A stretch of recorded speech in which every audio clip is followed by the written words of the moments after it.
নামাজে মনোযোগ আসে না, এরকম অনেক এখানে আপত্তি আছে।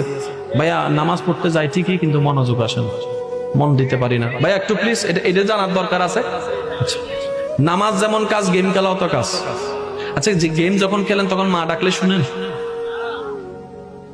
কেউ যদি ফাঁসে বসে, কেউ যদি কল দেয়, কল দিস না বেটা।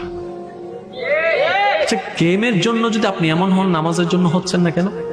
আগে কারণটা বুঝেন ভাইয়া, প্লিজ প্লিজ। গেমের মধ্যে শয়তান নাই? নাই নাই? আরে কথাটা শুনেন না। কিছু কিছু মানুষ আছে তাদের কাছে শয়তান যায় না, কি লেগে জানেননি? শয়তানের যখন আরেকজন জিজ্ঞেস করে তুই যাস না কা, কয়তে আমার চাইতে বড় শয়তান, তার কাছে যাই লাভ কিটা?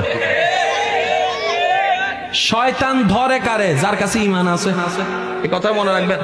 আপনাদের অনেক সময় হয় না, এই ওযু কি হইছে নাকি হয় নাই, আচ্ছা 3 বার বানাইছি নাকি 2 বার করছি, এইটা কি হইছে নাকি হয় না, সন্দেহ কাজ করে না, নামাজ কি 2 রাকাত নাকি 3 রাকাত। অনেকে এই টেনশনে রাগ করে নামাজ পড়ে না। এই কাজ করেন না। শুনেন খুশির সংবাদ, আপনার কাছে ঈমান আছে বলে এই শয়তানে গুতাইতেছে আপনারে। ঈমান না থাকলে আপনার কাছে যাওয়ার তার কোনো প্রশ্ন।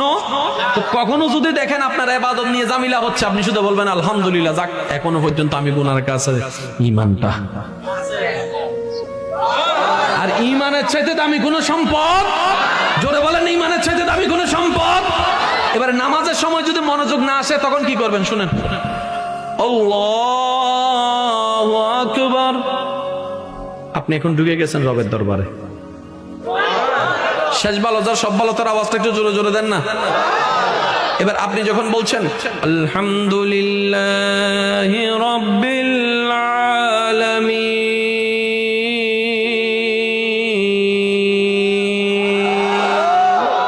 তখন আপনি কিন্তু আপনার রবের সাথে কথা বলতেছেন। আপনি যখন বলেন আলহামদুলিল্লাহি রাব্বিল আলামিন, তখন আপনার রব কিন্তু উত্তর দেয় হামিদানি আব্দি। সেজন্য যখনই তেলাওয়াত করবেন একটু বিরতি দিয়ে দিয়ে করবেন, এইভাবে করবেন না আলহামদুলিল্লাহ রাব্বিল আলামিন রহমানির রহিম, না, এটা আদব নয়। আমার কথা আপনারা দ্বিমত করতে পারেন। আচ্ছা, আপনি যদি আপনার বউ লাগে এই ও আমার বাচ্চার, আমি তোমার অনেক ভালোবাসি, তুমি আমাকে অনেক ভালোবাসো রে,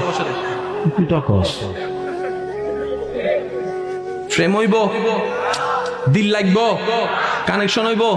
এবার পৃথিবীর সবচেয়ে মধুর শব্দ কি? আই লাভ ইউ না? এখন আপনি যদি আপনার বউরে যায় এখন I love you, I love you too কইব নাকি জানার বাড়ি?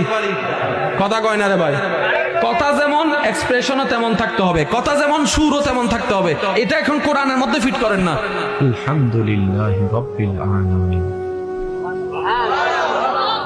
সমস্ত প্রশংসা ও আল্লাহ তোমার।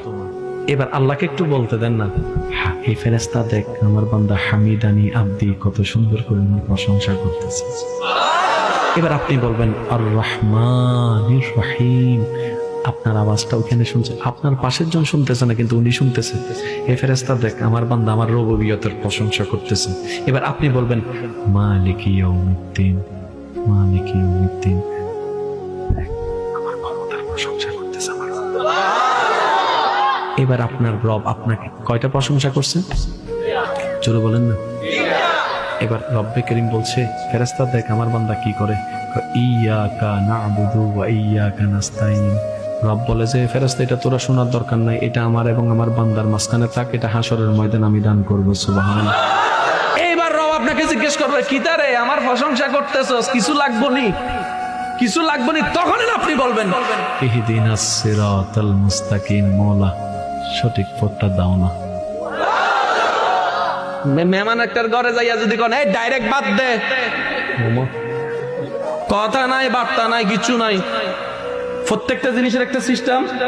আগে রবের প্রশংসা করেন, কারণ রব প্রশংসা শুনলে খুশি হয়, বেশি খুশি হয়। যখন আপনার প্রশংসা 3 বার করা শেষ হবে, আপনি 5ম বারে গিয়ে রব যখন জিজ্ঞেস কি রে কিছু লাগবো নি, তখন আপনি বলবেন ইহদিনাস সিরাতাল মুস্তাকিম, মওলা একটু সঠিক রাস্তাটা দাও না, আমাকে দাও না, একটু দাও না, একটু দাও। এবার মওলা আপনাকে জিজ্ঞেস করবে, একটু শুনেন, মওলা আপনাকে জিজ্ঞেস করবে কি রে তোর বন্ধু তো ফালসার চায়, তোর বান্ধবী তো আইফোন চায়, ওইতে তো ওইটারে করেন মাইয়া চায়, ওইতে তো বিদেশের ভিসা চায়, তুই এগুলা চাস না? তখন আপনি বলবেন মওলা যতদিন বোকা ছিলাম দুনিয়া খুঁজেছি, তাই পেয়েছি, হারিয়েছি কুয়াশার মতো, আর আমি আজকে থেকে মওলা বুদ্ধিমান হয়েছি, তাই দুনিয়া চাই না, তোমাকে চাই, তোমাকে চাই, তোমাকে চাই, তোমাকে চাই, তোমাকে চাই। রব জিজ্ঞেস করবে, কিরে বান্দা সব ফেলে আমাকে চাস কেন?